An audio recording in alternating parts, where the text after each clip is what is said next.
আমরা চাই অতি শীঘ্রই এই কোটা সমস্যার সমাধান হোক এবং একটা সুষম রাষ্ট্রের প্রতিষ্ঠা হোক। রবিবার থেকে অনির্দিষ্টকালের জন্য সকল বিশ্ববিদ্যালয় কলেজে ক্লাস পরীক্ষা বর্জন কর্মসূচি চলবে।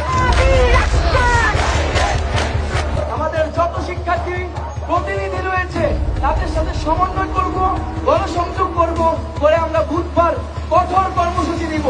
শিক্ষার্থীরা বাংলা ব্লকেট কর্মসূচি অব্যাহত রাখবে।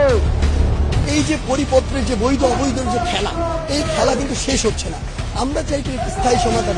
আমরা চাচ্ছি জরুরি অধিবেশন ডেকে সংসদে এই আইন পাস করতে হবে, তার এখন আমরা রাজপথে থাকবো। যে সংগ্রামী বোনেরা ছিল তাদেরকে হামলা করা হয়েছে, অনেকে আহত হয়ে টাইগার বাস মোড়ে পড়ে আছে।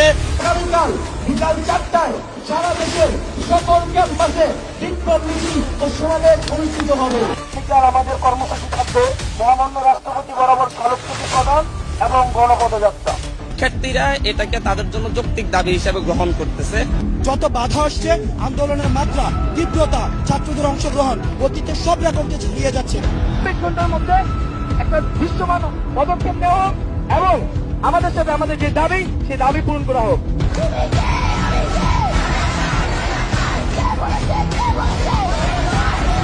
ছাত্রলীগের ক্যাডার বাহিনী আছে, তারা আমাদের উপর আক্রমণ চালিয়ে যাচ্ছে। সাধারণ শিক্ষার্থীদের কাছে তারা জিম্মি করে রেখেছে। যে হামলা, সে হামলা এবং প্রধানমন্ত্রীর বক্তব্যের প্রত্যাহার এবং আমাদের যে এক দফা দাবি কোটা সংস্কার, তার দাবিতে আগামীকাল বিকাল 3টায় সারা দেশের সকল ক্যাম্পাসে বিক্ষোভ মিছিল এবং সমাবেশ অনুষ্ঠিত হবে। 25শে মার্চ কালো রাতে যেভাবে মানুষ খুন হয়েছিল, আমরা গতকালকে এরকম জানের ভয় রাস্তায় রাস্তায় ঘুরছি। এই সাহস পুলিশ কোথায় পেল?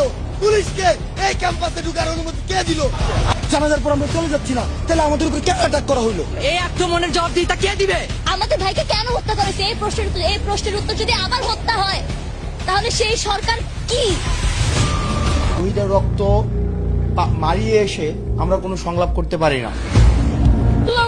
নিচে মাটি জানেন না, আমার ছেলেটাকে কি করেছে নিয়ে এসে আমি ছেলেটাকে আমি পুতুলে রাখছি, আমি রাস্তার নামতে দেই না।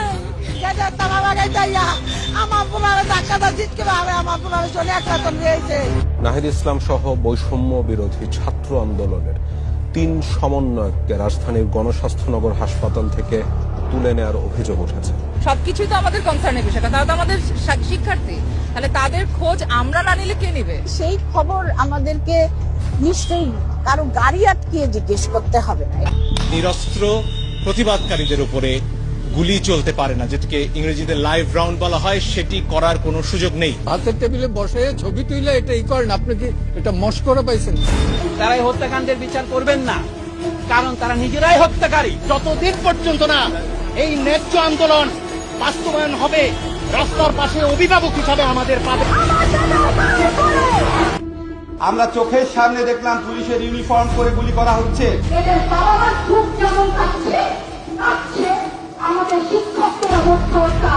প্রতিনিয়ত আমার মানবাধিকার লঙ্ঘন হচ্ছে। আমাদের মোবাইল দেখবে কিনা সেই ভয়ে আতঙ্কিত হয়ে আছি।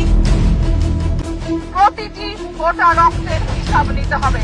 দেশটাকে যে কারাগার বানানো হচ্ছে, এটার অবসান ঘটাইতে হবে। এবার যদি আমরা বিচার না পাই, তাহলে বাংলাদেশ থেকে বিচার শব্দটা হয়তো একদম উঠে যেতে হবে।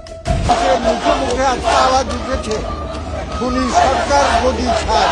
4 বছরের বাচ্চা যদি বাসায় নিরাপদ না থাকে, তাহলে আপনি এই দেশে কেন আছেন? এই শিক্ষার্থীদের বুকে যে বারুদ জ্বলছে, যে আগুন রয়েছে, সেটা লোক থেকে লোকান্তরে বাংলাদেশের আজকে ছড়িয়ে গেছে। আমাদের আজ পর্যন্ত যতজন শহীদ ভাই আছেন তাদের হত্যার বিচার চাই। তারুণ্য সিদ্ধান্ত নেবে কেমন হবে আমাদের পরের বাংলাদেশ। আগামীকাল 5ই অগস্ট সারা দেশের মুক্তিকামী জনতাকে ঢাকার উদ্দেশ্যে রওনা হওয়ার জন্য আমরা আহ্বান জানাচ্ছি।